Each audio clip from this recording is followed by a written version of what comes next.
Sometimes a man just genuinely wants the simplest things in life. He just wants to be on his 5-star all-inclusive holiday, not bragging, just being factual. He just wants to be able to sit on his sunbed, enjoy either a frozen margarita or the new strawberry daiquiri thing that they had on this afternoon, which having a try is quite nice actually, and I may be switching but haven't decided yet. He also just wants to, when he looks at the buffet at lunchtime and the pudding section and he sees that he could actually do his own quadruple, that he notices there's key lime pie, he notices there's lemon meringue, he notices there's chocolate eclairs, I think they look like, and he notices there's some sort of chocolate and pistachio mousse on the label thing, which he didn't see but he was enticed by. So he was going for his own quadruple. Wants to enjoy the sunshine, the peace with his family. That is how a lot of people would love to spend their Thursday, the 17th of July. So let's get into it, ladies and gents, because obviously good morning, good afternoon, good evening, wherever you are, whatever you're doing. It's a bit of a Newsround special coming to you again. Alas, it's not to be. And probably the woman on the sunbed next door was giving me a lot of puzzled looks. I was kind of swiping through, getting a bit of a puzzled expression, just trying to keep up with all the news. Probably a bit like you today at the moment. And I say at the moment because stuff is still, it feels like, happening, accelerating, talks are ongoing. And if we rewind all the way back to yesterday, Liverpool had obviously approached Newcastle officially over Alexander Isak. It looked like Newcastle were trying to do the deal for Hugo Ekitike. That was yesterday, wasn't it? But then Liverpool had nudged in, almost in a, I think people called it, and Newcastle fans I'm sure are going to be commenting on this or getting upset on it either way, a power play, and I know that will upset them, of, you know, if you won't sell us Isak, we'll take away your target. And now, all of a sudden, in the last, you call it 12-ish hours, it is accelerated, hasn't it? Because ever since this morning, with all the talks around Hugo Ekitike, the French international, the Eintracht Frankfurt forward, Fabrizio Romano tweeted, didn't he, that Newcastle have already left talks for Hugo Ekitike. I thought it was funny. There was a couple of Geordie reporters put in that the deal doesn't seem right for them anymore. Or, ultimately, as we all know, Hugo Ekitike has made it clear to all and sundry at Eintracht Frankfurt, Newcastle, Liverpool, etc. As we've said on the transfer show many a times, he's always wanted to come to Liverpool. That has been his dream move. And to be fair, just looking through a few bits as well, fair play to all the big hitters they've been out. As David Ornstein put as well, Liverpool are advancing in talks with Hugo Ekitike. The negotiations for the 23-year-old are ongoing. Suggestions deal could be worth, and let's get the currency right, in excess of 80 million euros. Because I've seen quite a few different reports from different fans, different journalists, different people. I think it's just be a bit of clarity between euros and pounds needs to be important. So let's just clarify on that was David Ornstein's report, excess of 80 million euros, which translates at about 69.2 million quid. So that was his breaking story. And also, as he mentioned in the report, again, as a few have, that Hugo Ekitike's preference has always been to move to Anfield. As we said on the transfer show many a times, Liverpool's preference has always been Alexander Isak. Ekitike and all others are wanted to move to Liverpool. Now, of course, the Alexander Isak move, it feels like now, I don't know how you want to put it, dying embers, briefest, smallest hope possible, isn't it? I don't think there's any real expectation. I think for this to have any, and it is the slimmest, remotest chance, it does feel like Isak would need to put a transfer request in right now, wouldn't he, and say, to force it, which I can't really see happening, truth be told. So we're all waiting for further advancements. And I say further advancements around Hugo Ekitike because even in the last sort of hour or so, Chris Baskin at Telegraph, he had the story out, didn't he, saying that Liverpool are closing in on a deal. Just before that, though, I should mention actually in terms of Davies, because he'll shout at me if I don't. He won't play his guitar, but I will give him the credit for this. That David Lynch did tweet it before David Ornstein about the interest and the acceleration in Hugo Ekitike. But back to Chris Bascombe, as he reported, a bid is in the process of being formalised with talks advanced for the 23-year-old. Now, it was interesting, the headline that went out. Remember, Chris Bascombe isn't in charge of headlines at the Telegraph, but as it got put out there, Liverpool beat Newcastle to it. And do you know what, in this one, I'm generally trying to stay out of, and I used it earlier, so I sound hypocritical now, using the words like power play. I know Newcastle fans, hello to all the Geordies that are going to be tweeting on this, but genuinely, I am trying to stay out of who's won, who's lost, who's been successful, who's won the power play and all that. To be honest, you'll all have your opinions and everyone is entitled to them. I personally, my opinion, find it all a bit boring. I'm more just focused, while I'm on my holiday, ultimately, on what's happening with the Reds and what Liverpool are doing at the moment.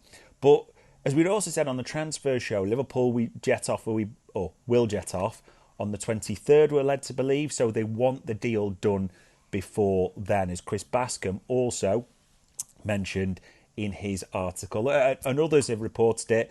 Sammy Mockbell at the BBC said they're advancing the interest and the deal will surpass £70 million, which is interesting. I think it's important. You're thinking, why am I going on so much about euros and pounds?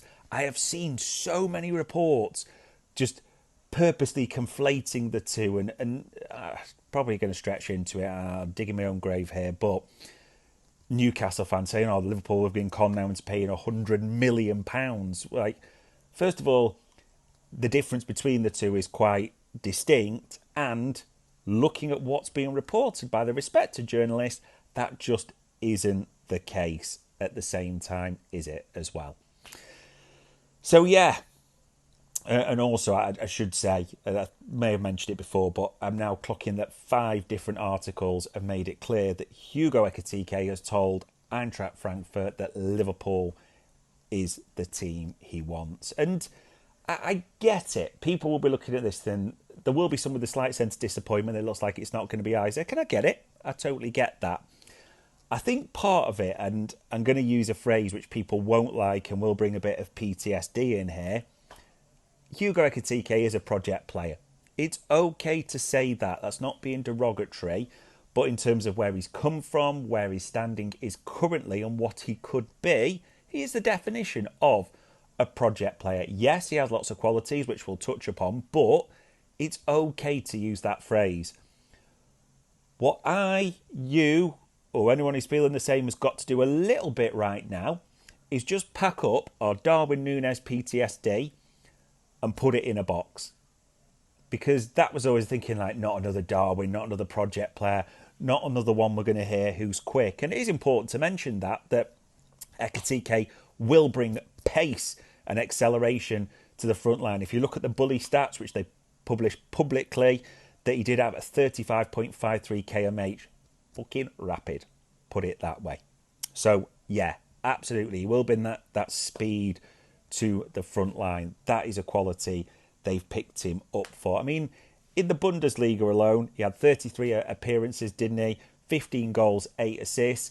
In the Europa, 4 goals and 3 assists. So it isn't bad, is it? Especially when, sorry, I just got briefly interrupted there by Mrs. Davis just grabbing me something. And to be fair, took it well. I was doing a bit of an emergency podcast for you lot, so you best lap it up.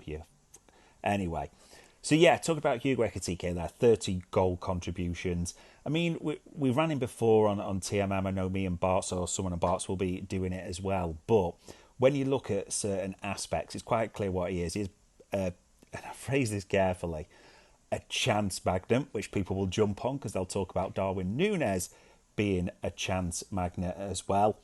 But also, if you look at him compared to other people on FB Ref as standard, and there are some top forwards there, over 3 progressive carries per 90 minutes. He's a carrier, 96 percentile. Successful take-ons, nearly 2 a game, so 96 percentile as well. He does make a lot happen.